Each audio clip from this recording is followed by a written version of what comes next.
Why do I look so sexy and magnificent? So, business is going good, and here are a few things that I've learned that has helped me do good in the business. So, number one, and by the way, I'm making this all off the top of my head. I never have a script for these videos, so you should appreciate that. Number one is what was it? Team management skills, or like team skills, or like you've got to realize that any problem in your team comes from you. So you need to have good management skills, leadership skills, and good spotting talent, you could say.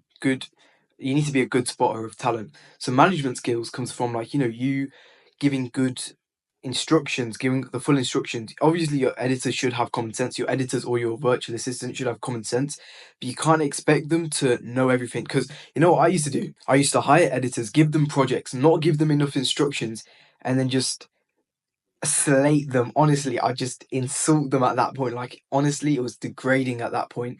And I'd be like, "You've disappointed me. What are you doing? You're not disciplined at all.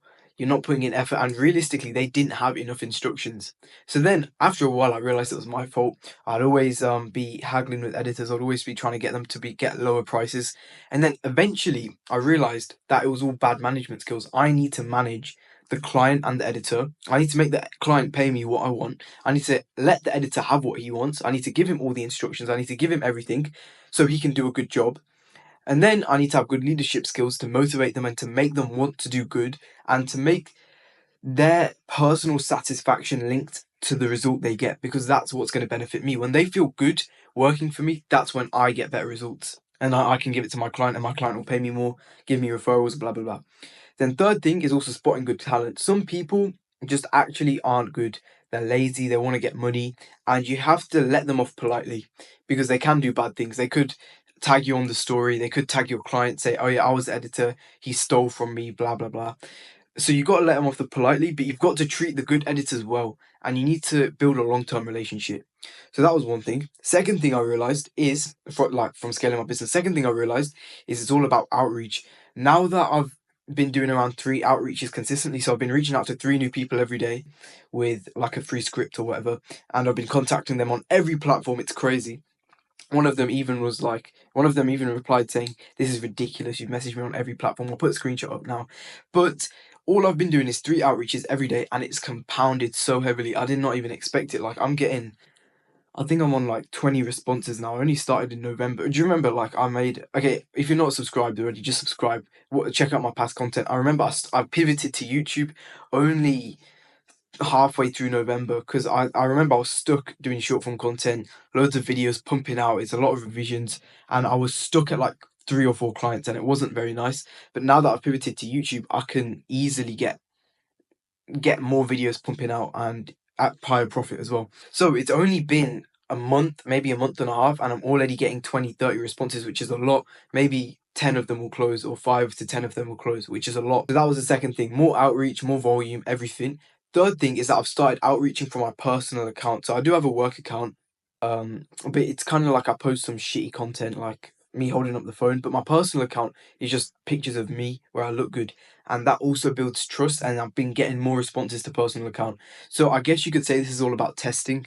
And I did test which one gets more responses, and I'm still going to keep reaching out from both accounts: my work account, Instagram account, work Insta, and then the personal Instagram.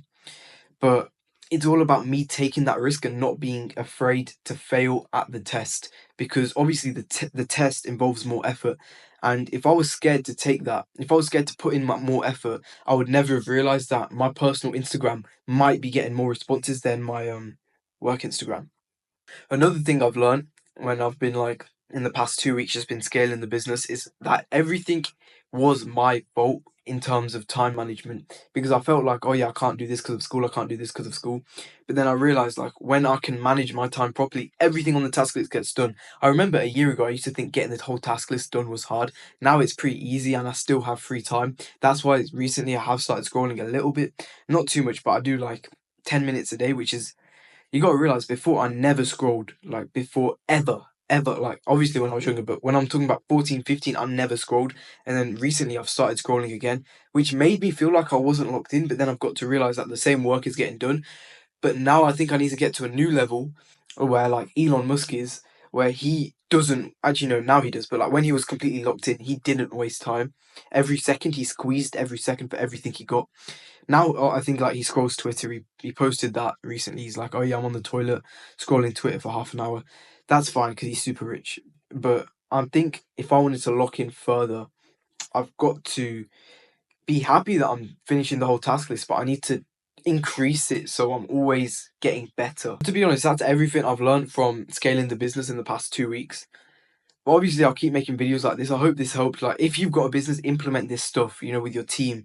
Make sure your team is really aligning with you and who you are, and make sure they know that you're a good person. If they think that you're just some guy who's giving them money, then they're not gonna really respond with you well. They're not gonna really vibe with you well. They're not gonna want to get personal satisfaction from giving you good work. Because some of my editors, they feel happy when I give them compliments.